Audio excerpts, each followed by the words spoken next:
All right, without further ado, I would like to introduce the chair of our board of directors for the Walnut Creek Chamber, Tim Argenti, who is going to talk about the state of the business community. Tim has served as the general manager of Public Services of Contra Costa County for 18 years. As general manager, he was responsible for managing municipal contracts for 14 public agencies, as well as the day-to-day operations of the business unit. Tim currently serves as Community Relations Manager for Public Services in Contra Costa County. With over 40 years of experience in environmental services, Tim started as a route driver in Walnut Creek and has worked in various roles, including General Manager, Project Manager for Waste Management, Inc., and President and Chief Executive Officer of Mission Trail Waste Systems, located in Santa Clara. During his tenure as General Manager, he negotiated all collective bargaining unit contracts and has successfully negotiated over franchise agreements with local public agencies. Tim also has extensive community involvement. He was named Business Person of the Year by the Central Labor Council and has received many accommodations from Congress, State Assembly, and State Senate, and the Contra Costa Board of Supervisors. Tim has served as president of the Antioch Rotary Club and current member of the board of directors of the Antioch Community Foundation. He has served as the chairman of the board of the Danville Area Chamber of Commerce twice and served as a member of the Pleasant Hill and Benicia Chambers of Commerce board of directors, a member of the Walnut Creek Education Foundation board of directors and the corporate advisory board at St. Mary's College in Moraga. Tim was also named the Distinguished Citizen of the Year by the Boy Scouts of America. Tim has pretty much done it all, and for those of you that know him as I do, we know his incredible involvement in the community and his passion for the community. So please welcome to the stage Tim Argenti.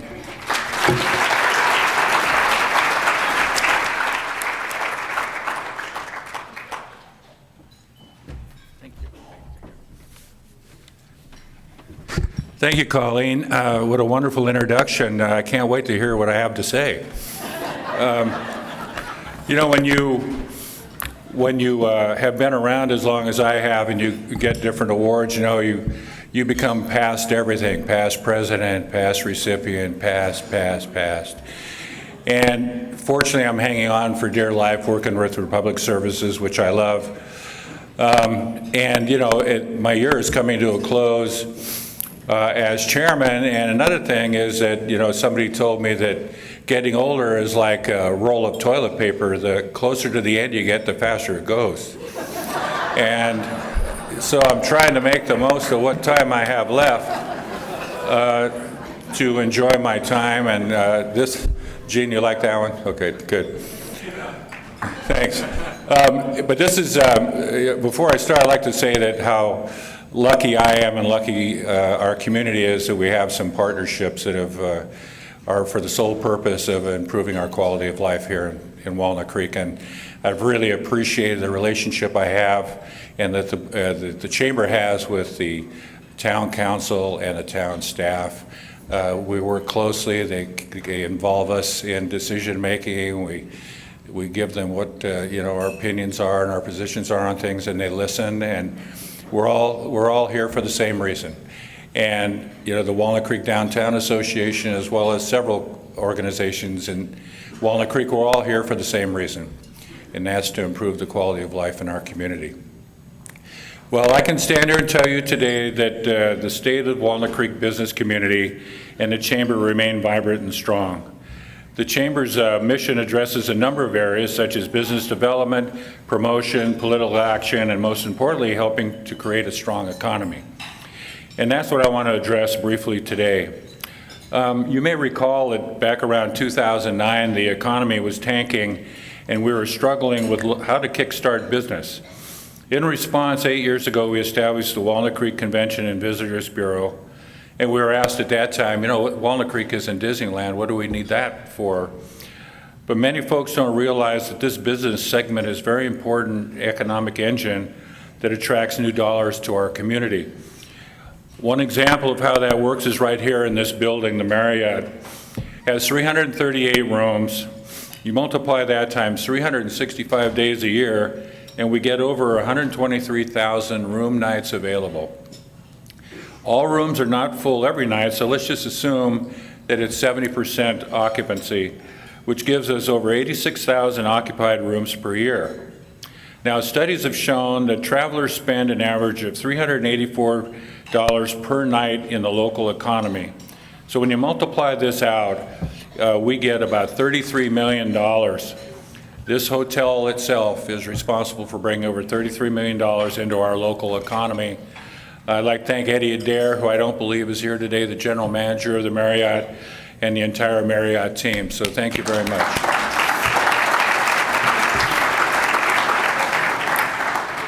In addition to the obvious benefit of new money to our local economy, local government has also benefited. Since the Convention and Visitors Bureau was formed in 2011, our hotels have generated roughly $15 million in transient occupancy taxes that flow directly to the city and benefit all of us. I'd like to cite a number of other success stories, but I promised to keep my remarks short. So I think it's important that we also look at some of the challenges we face. A survey by Western Association of Chamber of Commerce executives reported that the top 4 issues facing their communities are affordable housing, finding qualified employees, the homeless, and transportation. Sound familiar? According to Beacon Economics founder Chris Thornburg, the one issue with the power to halt our economic growth is the lack of housing. Our friends at the Contra Costa Association of Realtors tells us that the median home sales price in Walnut Creek last year was just over $1.1 million. To buy, and assuming a 20% down payment, your income would need to be $170,000 per year, yet the median household income in Walnut Creek is about $80,000. At the Chamber, we believe that this is a critical challenge of the day. How can we retain and attract not just jobs, but careers in Walnut Creek? Obviously, there is no quick fix. However, we're working on it, and there is hope. As we reported at this luncheon last year, our efforts in the Shaylands are paying off. Vacancies have dropped from their highs of 40% to 15%, and property values have risen 20 to 30% in the last 4 years alone. We have over 100 more businesses in the Shaylands than we had in 2015. And one particular success story I would like to point out in the Shaylands is Bass Medical Group. Bass has invested over $35 million into Shaylands and added 250 employees in the last 4 years, with the possibility of more to come. And why is this such a big deal? According to a recent national study, medical jobs are the holy grail of economic development. On average, each physician is supported by 17 other jobs, which translates into over $1.4 million in total wages and benefits. These represent the careers that are so important to Walnut Creek's future. I'd like to thank Howard King at Bass, and Howard is here with us today. Thank you, Howard. But Howard's group is one of many that include John Muir Health, Kaiser Permanente, UCSF, Benioff Children's Hospital, and John Muir Orthopedic, who are along the same route that Bass is. Everyone in the healthcare field, please raise your hand in the audience, and how about a round of applause for them, everybody in the healthcare.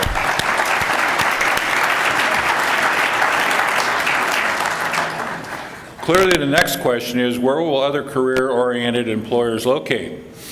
That is the challenge before us because we haven't added much office space in recent memory.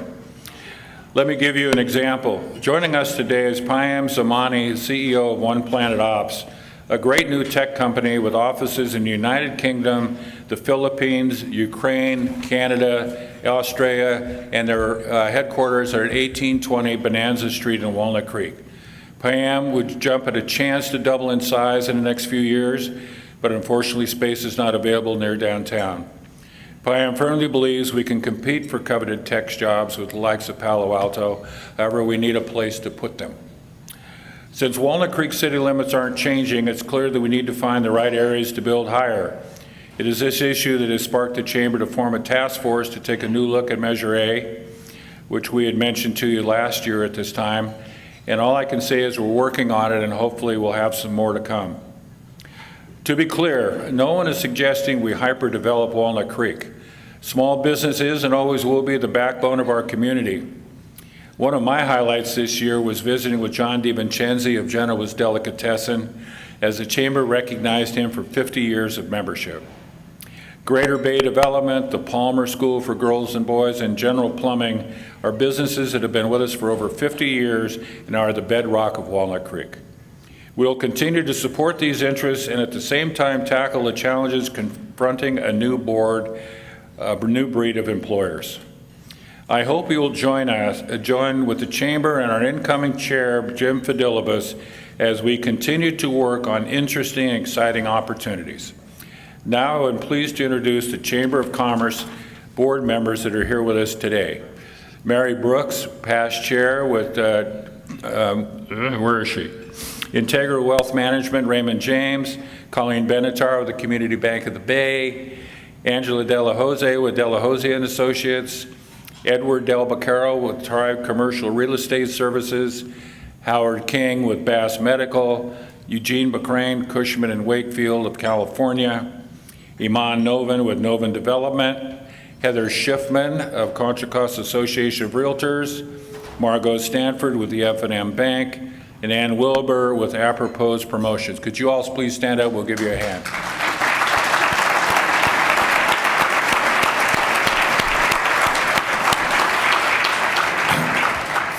And now I would like to introduce our staff. And like I was telling Jay the other day, is the staff does it all. They do all the work, and we take the credit for it. And I told them that I'm chair for 1 year, and my hope was that I get through my year without screwing the job up that you guys have been doing at staff level. But those here today are Jay Hoyer, our president and CEO, Marcy Hawkheiser, our senior vice president, Linda Wisniewski, the membership director, Nikki Henze, executive assistant, Lynn Pauline, our office assistant, and Scott Slocum, our director of sales and marketing for the Visitors and Tourist Bureau. And thank you for letting me speak to you today, and have a wonderful day. Thank you.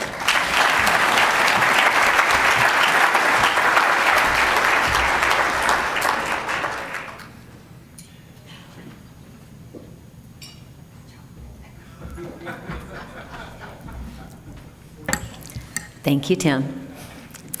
And now it is my pleasure to introduce the mayor of Walnut Creek, Cindy Silva. Cindy has been a member of the Walnut Creek City Council since 2006 and served as the city's mayor in 2011, 2013, and now again in 2019.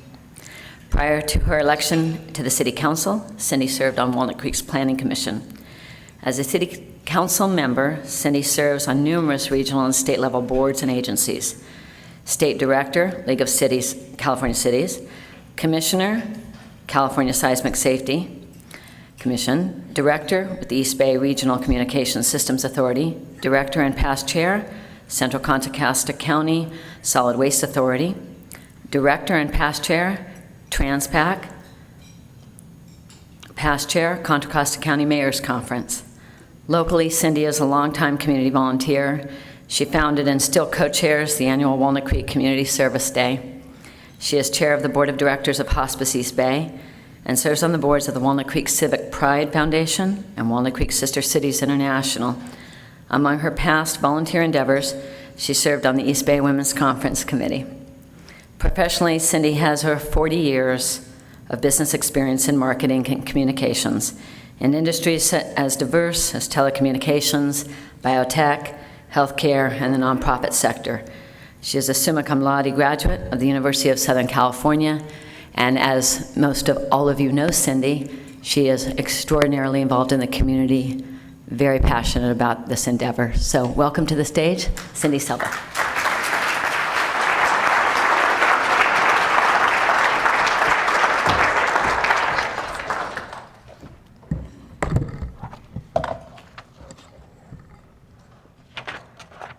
Thank you very much, and good afternoon. I am delighted to be here today. I apologize for my voice. My husband and I were on an extended holiday, and I managed on the flight home to catch a cold. So it is in its last stages, but if I have to stop and cough, I will step away from all of you. I'm honored to be here today. It's one of my favorite things to be able to talk about the city of Walnut Creek. But before we get started, I do want to introduce the city staff that are here today.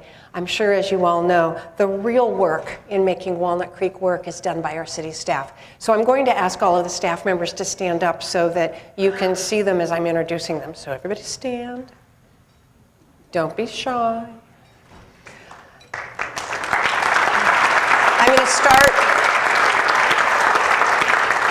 I'm going to start with our city manager, Dan Buckshire, our director of public works, Heather Ballinger, our police chief, Tom Chaplin, our arts and recreation director, Kevin Safine, our administrative services director, Amy Cunningham, and hiding behind Ethan is our director of community and economic development, Sandra Meyer. And then starting over here, Ethan Binder-Nagel, planning manager, Carla Hansen, who is assistant to the city manager, Susie Martinez, who is city clerk. On the next table over, the really tall guy is Captain Steve Gorski. Next to him is Lieutenant Steve Cashin, and one of my neighbors. And then on the other side of the chief is Captain Jay Hill. Sitting down is actually one of our assistant attorneys from Myers-Nave, Jesse Ladd. So I want to acknowledge him. And then over here to my left is our communications and outreach manager, Betsy Burkhart. We stole her from the county about a year ago. Sorry. And multimedia manager, Liz Payne, and thank Matt Bollinger for everything you see up here, including Walnut Creek TV. Did I miss anybody? Because, of course, the lights are in my face. Thank you very, very much. And please, oh, I'm sorry. Head of Innovation and Technology is Jessica Cole.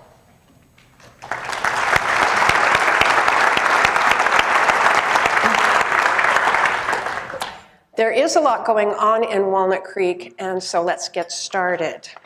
We have a lot of topics to cover today, but I think I will start with safety. It should come as no surprise that a safe community is our top priority.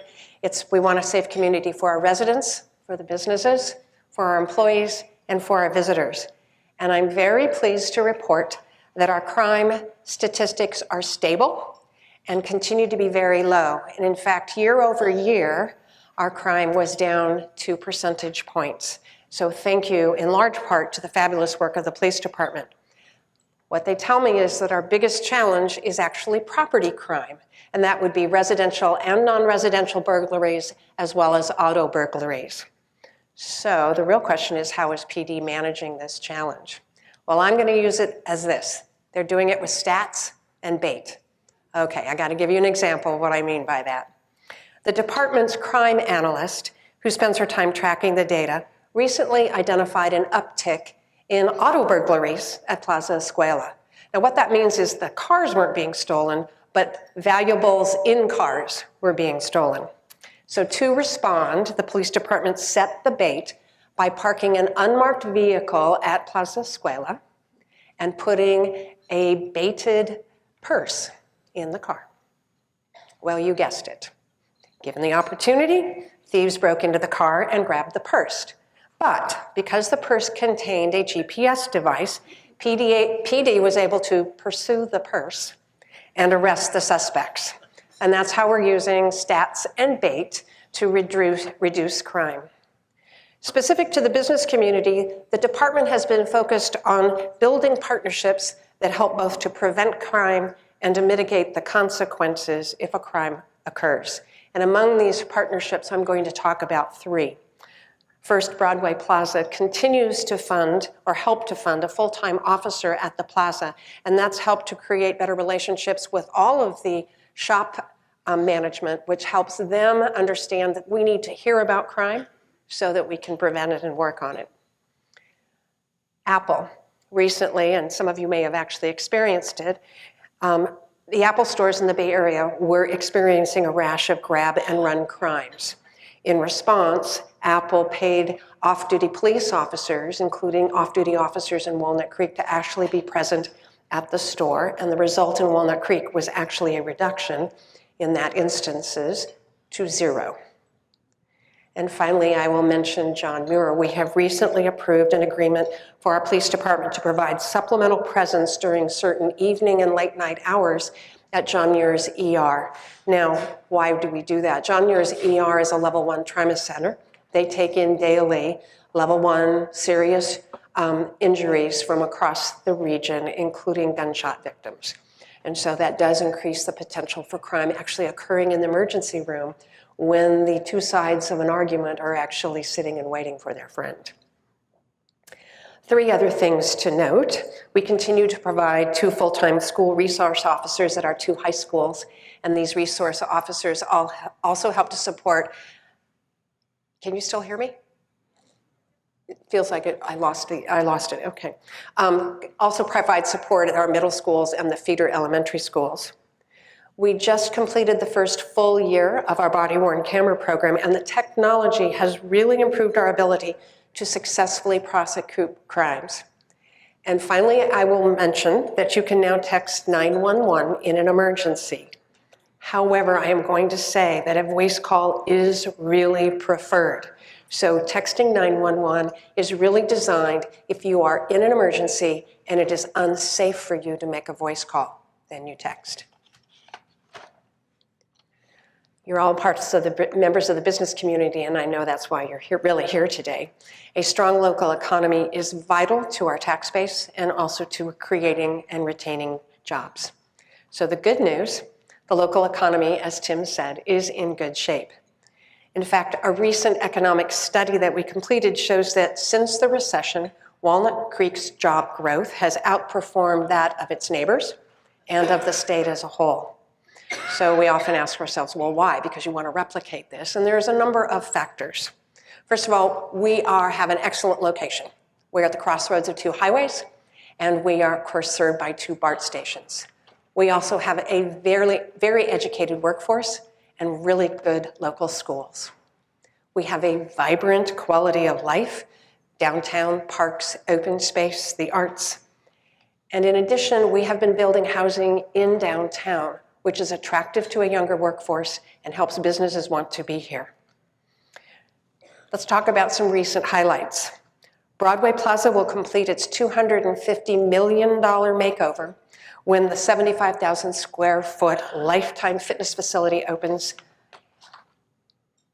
Innovative developments like 1500 Mount Diablo Boulevard continue to strengthen the downtown, and I want you to stay tuned for a new public mini plaza at Cypress and Main Streets, which is being led by Walnut Creek Downtown, and the much anticipated Foundry, Brian Hirahara's Market Food Hall on Locust Street. In the coming months, the city will finish 2 downtown-specific plans, key elements of our economic planning for the future of this entire core area. These 2 plans will set the 20-year stage for 3,000 more housing units in the downtown area, as well as an additional 650,000 square feet of commercial office space. But I will say it doesn't mean it's going to be built. It means we have set the platform on which it can happen. Beyond downtown, the recent expansion and renovation of our neighborhood shopping centers has really been important to both our residents and to the businesses in those shopping centers and near them. Most notable of these improvements was actually the building of the Orchard Shopping Center, which is part of a 25-acre project at the edge of the Shadelands Business Park. This new shopping center was a critical element of a multi-year, multifaceted revitalization of the Shadelands Business Park. In fact, as Tim mentioned, not many years ago, the vacancy rate at Shadelands was as high as about 40 to 45%. However, today, occupancy levels exceed 80%, or conversely, vacancy levels are below 20%, in large part because of the efforts of the Shadelands Business Improvement District and the Chamber of Commerce in order to work with us to expand the uses that are allowed in the business park and also to provide transportation and other amenities in the park, both for businesses and their employees. Of course, we recognize that things are changing rapidly, and what has worked in the past may not exactly work in the future. In addition to our citywide bike share pilot program and other micro-mobility programs that we're looking at, we are exploring and supporting a number of innovative trends, like sidewalk delivery robots. It was a shock the first time I actually had one pull up next to me and wait for the light. and co-working entrepreneurship businesses like Victory Workplace. In addition, we recently completed an update of our economic development strategic plan, and as part of this, we established 4 near-term, I would say 5 to 7 years, economic goals. First, to foster a more diverse economy. This is very important because the economic studies showed that 71% of our businesses are actually in 5 sectors, so we're very narrowly focused, healthcare being the largest, retail, restaurant, professional services, and financial services. So we need to broaden the base. Second, we need to maintain and enhance our fiscal vitality, which really translates to support and grow the existing economic base. We shouldn't be trying to get the next Google and millions of square feet of business. We need to find a way for these local businesses to start here, to stay here longer than they can right now. Third, we want to strengthen our presence as a regional destination, and as most of you know, we have 2 hotels that are in the pipeline. The Residence Inn by Marriott is definitely out of the ground, and the 6 floors are up, and that's near the BART station. And we are in the final stages of disposing is the wrong word, in contract to sell 2+ acres near the entrance to the freeway at 680. And North Lawrence, which will become a Hilton Garden Inn. And finally, we need to continue to enhance our quality of life. In fact, the arts, parks, open space, recreation are the reasons people want to live here. It's also the reason that businesses want to come here because their employees want to be here. So an often overlooked element of our local economy is arts and culture. In fact, a recent study by the Americans for the Arts found that arts represent a $41.5 million industry in Walnut Creek.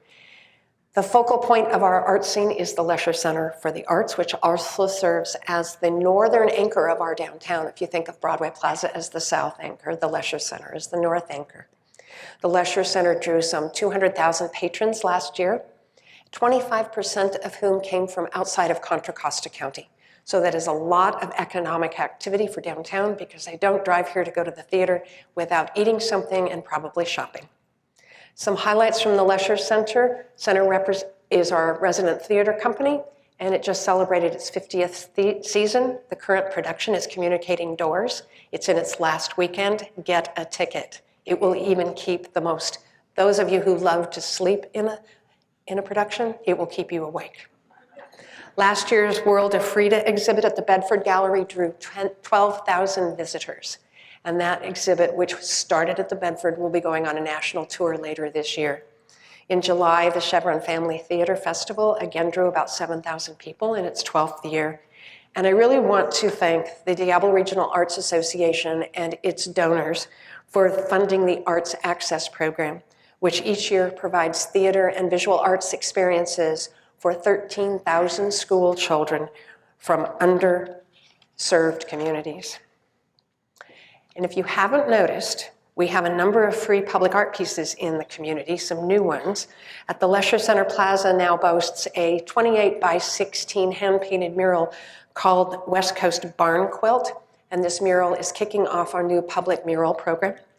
Gracing Civic Park is a monumental willow sculpture created 3 weeks last spring by a world-renowned artist named Patrick Doherty, but he did it with the help of 60 community volunteers.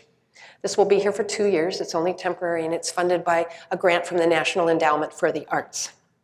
And you need to go to the BART station and look at the new parking garage and check out the art that faces the train tracks. This is called Spirals and Radiating, and it is different both day and night, as you can see. But just as significantly, when the trains roll in, it spins. And when the trains roll out, it spins. So it is set to basically respond to the arrival and departure of the BART trains. As our economic studies showed, our parks, recreation, and open space are also vital to our economic vitality. And here are some updates. We continue to use dedicated park funds and local fundraised funds to continue to upgrade and enhance our park amenities. We recently renovated the Larkey swimming pool, which was 45 years old, and we added a splash playground. The result was this past summer, pool use increased 400% to 20,000 recreational swimmers. And the renovation was partially funded by the Aquanut Swim Club, the synchronized swim team, and the Walnut Creek Civic Pride Foundation. The All Abilities Playground at Heather Farm continues to be one of the most popular playgrounds in the area. And the only reason I bring it up is because don't go on the weekends, you'll never find a parking place. And pickleball is a growing sport in Walnut Creek, and with funding from local players, we created 10 dedicated pickleball courts in 2 of our parks this past year. And finally, I want to mention, and thanks to staff, we've added more benches, shade structures, exercise equipment, and other amenities in our parks. And what makes this unusual is that everything is made from recycled content, and everything was paid for from funds we generated from the sale of all of your recyclables. We do have a challenge related to our parks, however. The city's 6 major community facilities were built about 50 years ago, during the era when Walnut Creek quadrupled in size from 10,000 people to 40,000 people.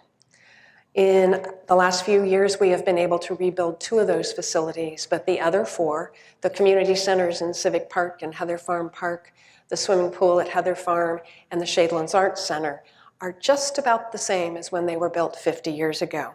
And to say it more simply, they are highly used and they are quickly wearing out.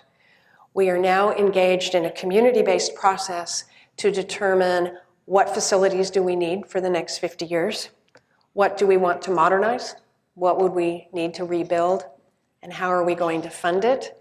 And you can get involved by checking it out on our city's website. So speaking of green, I am happy to report that we have made good strides toward creating a greener, more sustainable community.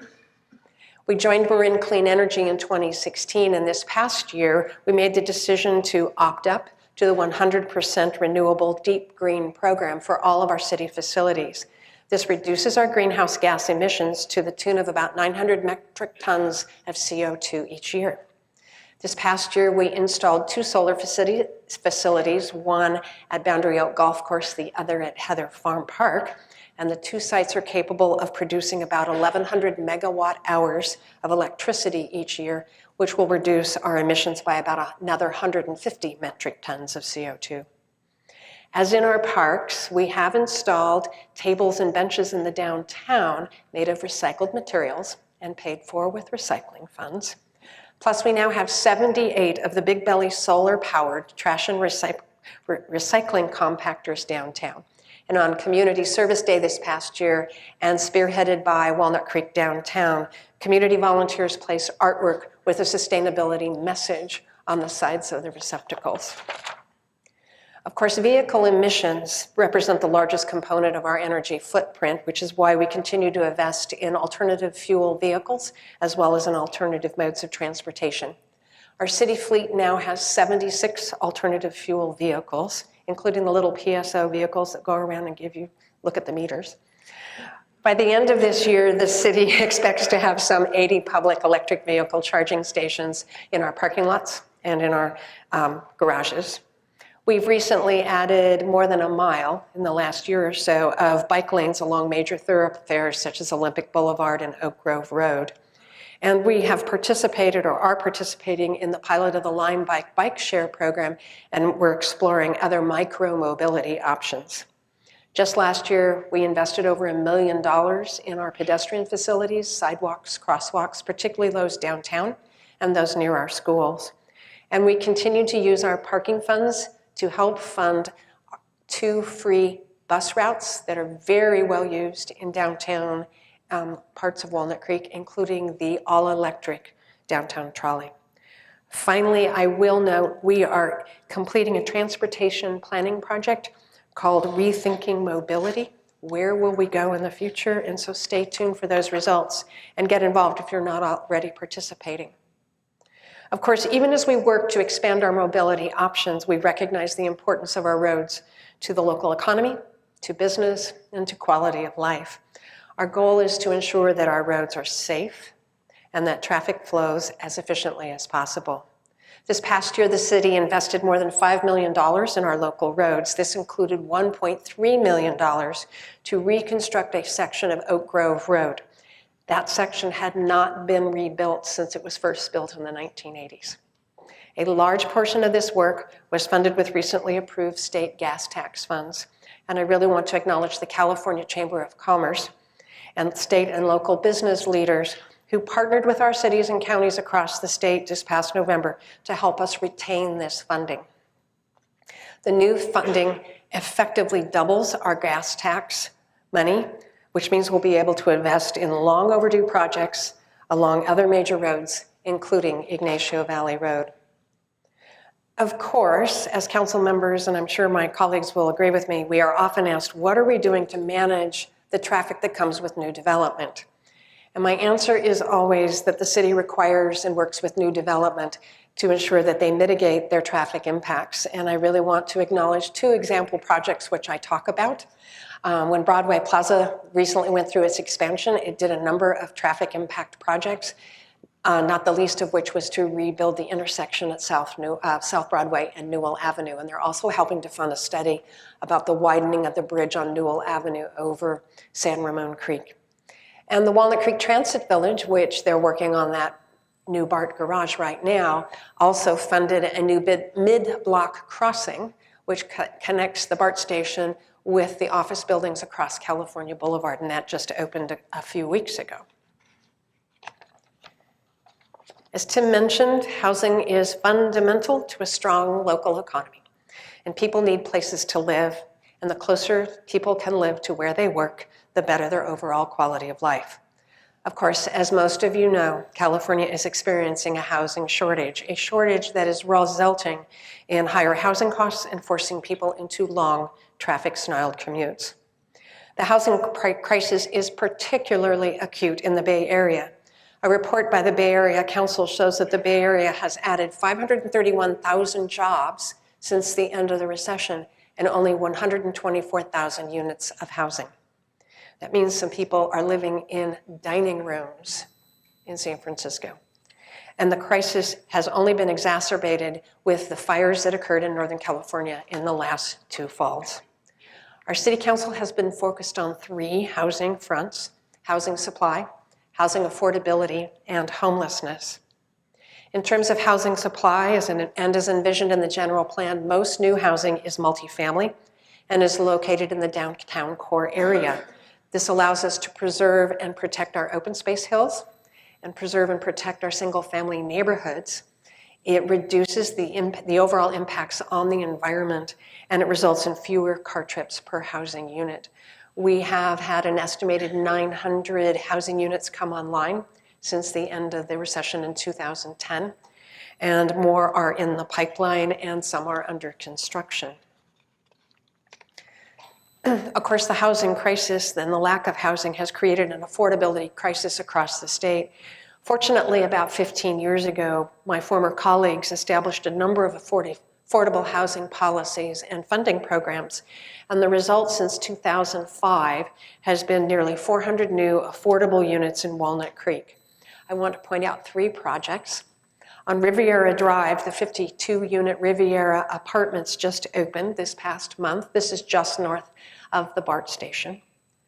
On Trinity Avenue, the 45-unit St. Paul's Commons apartment project is under construction and should open by the end of the year.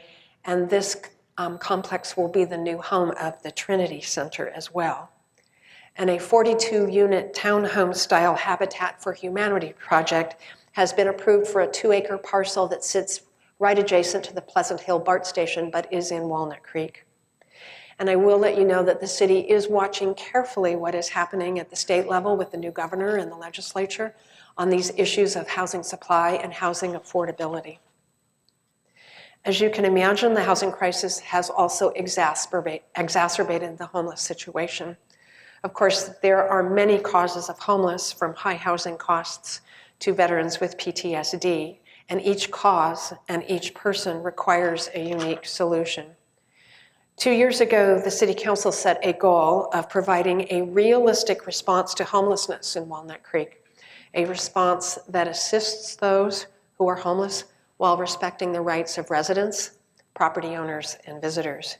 And to achieve that goal, we established a dedicated homeless services fund of $200,000 per year. And we are using these funds in 4 key areas. First, in partnership with Contra Costa County and Concord, we have a homeless outreach team which works 20 hours per week identifying and engaging with those who are homeless on the streets, identifying the services they need, and then facilitating their access to these services. Second, we are providing funds to support the work of the Trinity Center, the nonprofit that provides non-residential support services here in Walnut Creek. Third, we are participating in the monthly work of the Homeless Task Force, which focuses on immediate issues such as the availability of mental health beds. And 4, we are partnering with Trinity Center on the Winter Nights Shelter, which operates from December through March at our National Guard Armory. And I think the results from the winter shelter last year speak for themselves. Last winter, the evening shelter served 78 adults, a third of whom were women 60 years of age or older. 21 of those people found housing or were reunited with families. 22 found full-time or part-time jobs. 39 established wellness plans, and 13 were provided and got into mental health assistance. So we have made some good progress, and we are going to keep at it. We can always do more. But thank you to everyone across the city and across the nonprofit community and the business community that has been helping in that arena. From public safety to homeless services, everything we do at the city depends on our fiscal health. And I do have good news. Our 2-year operating budget adopted last June is balanced. However, I do have to say that balancing the budget required $2.2 million in belt tightening, and this trend is projected to continue. However, and the second piece of good news, we did not sacrifice our capital budget in order to balance the operating budget. The 2-year capital budget is $19.6 million, and it will be used for roads, buildings, parks, trails, ADA requirements. And the third piece of good news, the city has very, very healthy reserves at $42.2 million. That equates to about 45% of our operating expenses. And the amount includes $13.6 million that is just for fiscal and catastrophic emergencies. Of course, there's a challenge. Like 90% of California cities, Walnut Creek is part of the CalPERS pension system, and pension costs are rising much faster than anybody's revenues. To illustrate, in the last 3 years, our pension costs jumped almost 50%, from $7.4 million per year to $10.6 million per year. And these costs are projected to continue to rise, and we do not know when we will peak. I will say that the city is in better shape than most of the cities around the state, and I work with a lot of these cities on this issue. And that's for a number of reasons and a number of actions we've taken over the last almost 10 years. All employees pay their full share of their employee pension costs. And some of our employees, the police officers most notably, are actually now paying a higher share. All employees make a significant contribution to their healthcare costs. Today, the number of full-time employees at the city is still lower than it was in 2008 before the recession, even though our population of the city has grown. Where needed, we are using contract services. And recently, and most significantly, we set aside a $14 million down payment toward future pension costs, and I'm confident the City Council will continue to invest more. On a lighter note, let's talk about parking. The city has one overarching goal: to make parking easy to understand, convenient, and reasonably priced. And the next time you're downtown looking for a parking place, I want you to remember these key facts. There are 10,000 parking spaces down there, and you certainly can find one. But we only own 3,000 of those. 7,000 are under private management. Most are under Powers management, aren't they, Bob? Of the 3,000 that we own, 1,500 are meters, 1,500 are in our garages. So what have we done recently to improve parking? Just this last month, on our downtown streets, we installed new high-tech meters that are easier to read and easier to use, so you need to check them out. In addition, about a year ago, we converted 1,000 meters at the outer edges of downtown to all-day meters. And if you're willing to walk a few blocks, this can be really convenient and economical. In the city's North Broadway garage, we have been pilot testing an attendant-assisted parking program. The program increases garage capacity by 20% without pouring one bucket of concrete to build something new, because it allows cars to be parked perpendicular in the drive aisles and the attendants move the cars as people need them. And we are implementing a number of technology tools. For example, one shows you where open spots are on the street, and another allows you to pay and then add money to your meter using your smartphone, so you don't have to jump up from the table and run out to feed the meter. So what's in the future? Where do we go next? We are looking at a lot of things and trying to answer a lot of questions as part of the Rethinking Mobility study that I mentioned. So think about this. How do we encourage more downtown employees to park in the outer remote areas so you can free up those garage spaces for all of us? What is the future of attendant-assisted parking and how much capacity could it create? What will be the opportunities to partner with developers in West Downtown to create more public-private partnerships for parking?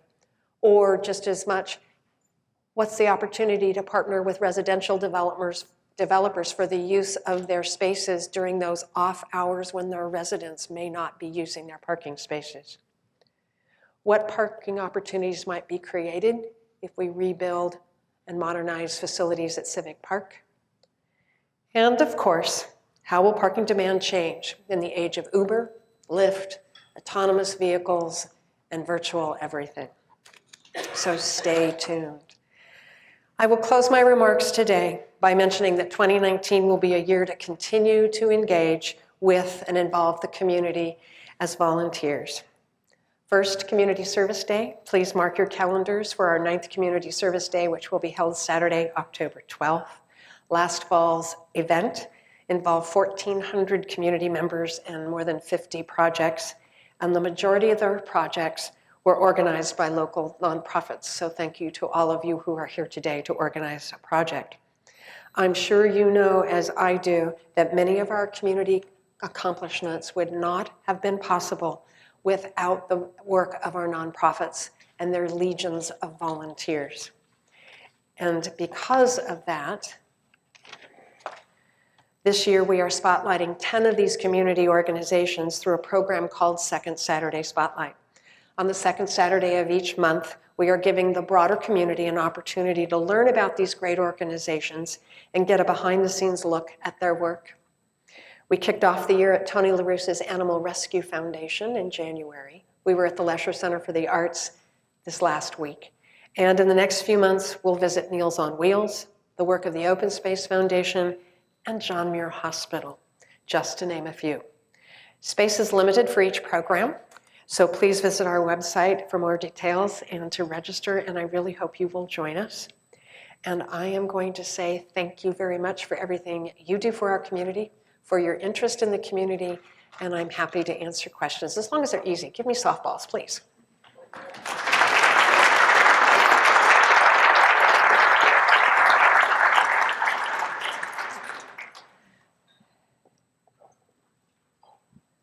Thank you, Cindy. Thank you, Cindy. And now we do have a few questions from the audience. Did Jay write them all? Jay only wrote one. First, will the city be able to keep Lindsay Wildlife Museum?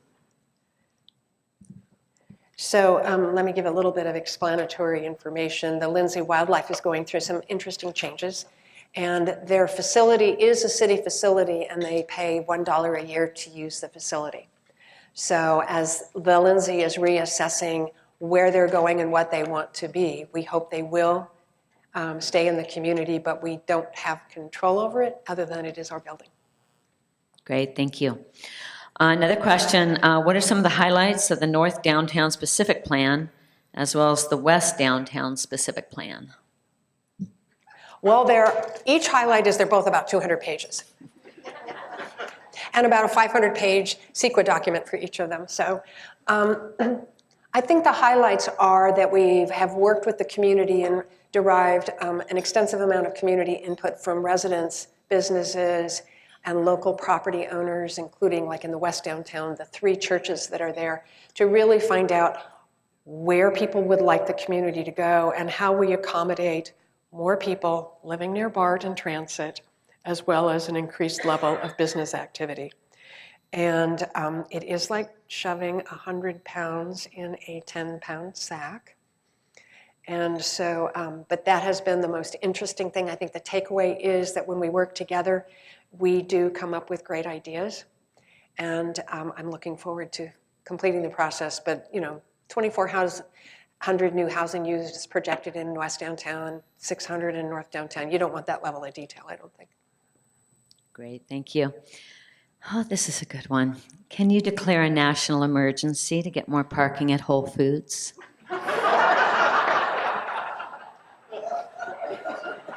I can probably recommend you ride your bike to the store.